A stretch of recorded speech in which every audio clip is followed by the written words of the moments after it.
Hey good morning guys, welcome to my channel. आज का ये वीडियो काफ़ी इन्फॉर्मेशनल वीडियो रहने वाला है। अगर आप लोग प्लान कर रहे हो इंडिया से यूके आने के लिए तो आपको किस किस बातों का ध्यान रखना है। पहली चीज़ हमारी बहुत बेसिक नेसेसिटी रहती है यहाँ पे आके एकोमोडेशन ढूंढने की। तो एकोमोडेशन ढूंढने के लिए यहाँ पे मैं रिकमेंड करूँगा आपको, आप इंडिया से ही सर्च करना स्टार्ट करो थ्रू जूपला और राइट मूव ऐप के थ्रू। लेकिन उससे पहले आपको एक एरिया आइडेंटिफाई करके रखना पड़ेगा कि किस एरिया में आपको अपना एकोमोडेशन चाहिए। फॉर एग्जांपल मेरे केस में like my office is at London Bridge, तो वहाँ पे जुबली लाइन रन होती है। तो हमने पहले इनिशियल फेज में यही डिसाइड किया था कि हम अपना एकोमोडेशन वहीं उसी लाइन के आसपास लेंगे।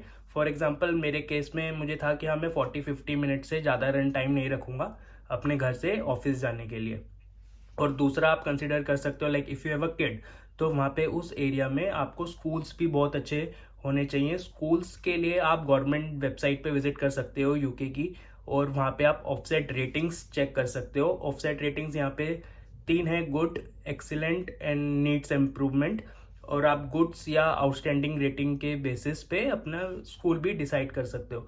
तो दो पैरामीटर्स को देखो, एरिया क्या होना चाहिए आपका, कितना रन टाइम चाहिए आपको अपने एकोमोडेशन से ऑफिस जाने के लिए, और if you have a kid तो वहाँ पे स्कूल्स का आपको देखना है कि वहाँ पे स्कूल्स अच्छे हैं या नहीं है। दो चीज़ों का और ध्यान रखना है। Once you land in UK you have to collect your BRP within 7 days, because initially when you going for your accommodation search and you are finalizing your accommodation, letting agency will ask for it to share your BRP as well as एक code generate होता है which says right to rent in England and Wales.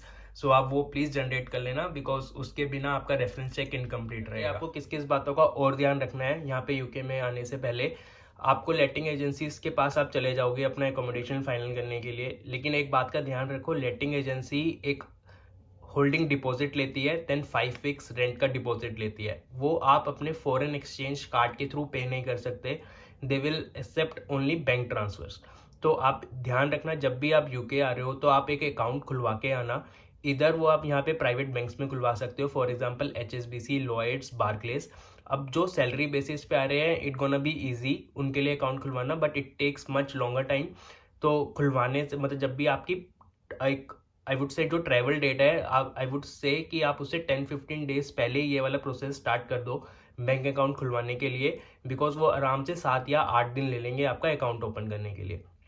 दूसरा option जो है easy go option, it's Revolut और Monzo. I would recommend Revolut. Revolut में अगर आपकी कंपनी आपको एक एकोमोडेशन प्रोवाइड कर रही है, इनिशियल 10-15 डेज का एक टेम्प्रेरी एकोमोडेशन दे रही है, तो आपको वहाँ का एड्रेस डालना है और you can get easily open your revolute account.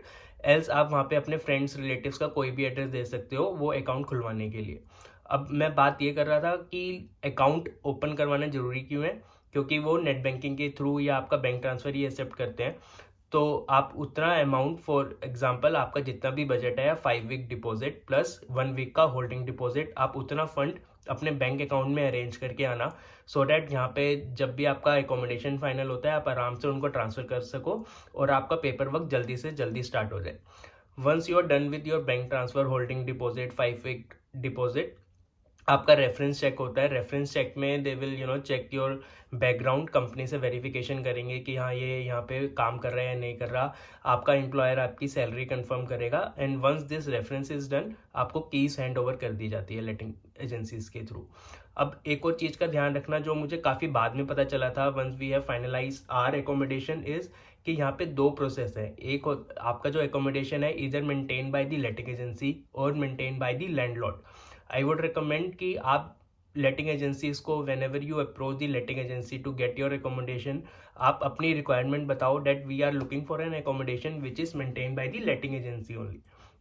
Because मेरे केस में जो मेरा एकोमोडेशन है या मेरा जो घर है वो मेंटेन बाय लैंडलॉर्ड है। अगर हमें यहाँ पे इस घर में कोई भी इशू होता है, फॉर एग्जांपल मेरा डिश वॉशर नहीं चल रहा, मेरा वॉशिंग मशीन नहीं चल रही, या मुझे इलेक्ट्रिसिटी या वाटर में, गैस में कहीं पे भी इशू आ रहा है, तो मेरे को अपने लैंडलॉर्ड को अप्रोच करना पड़ेगा। और इट्स अप टू देम वो अब वो कितना टाइम लेते हैं, being landlord is a landlord. तो आई वुड रिकमेंड कि आप letting agency, maintain by letting agencies वाला ही एकोमोडेशन फाइनल करो, बिकॉज वो इजी अप्रोचेबल है आपका जितने भी इश्यूज हैं उसको रिजॉल्व करने के लिए। गाइस फिर इस वीडियो करते हैं अब यहीं पे ख़त्म। अब नेक्स्ट वीडियो में I will try to give you my experience, हमारा कैसे ऑल ओवर एक्सपीरियंस रहा हमारे हाउस सर्च में अकोमोडेशन हमने कैसे फाइनल किया था, कहाँ से स्टार्ट किया था, वेयर वी लैंड अप। काफ़ी ड्रामा इन रहा था वहाँ पे, क्योंकि जो हमने पहले फाइनल किया था date got cancelled at the last moment, then we again started to search for it.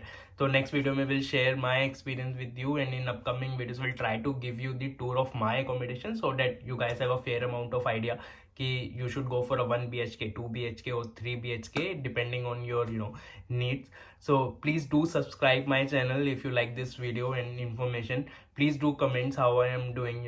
Thank you so much, and we'll see you in next video.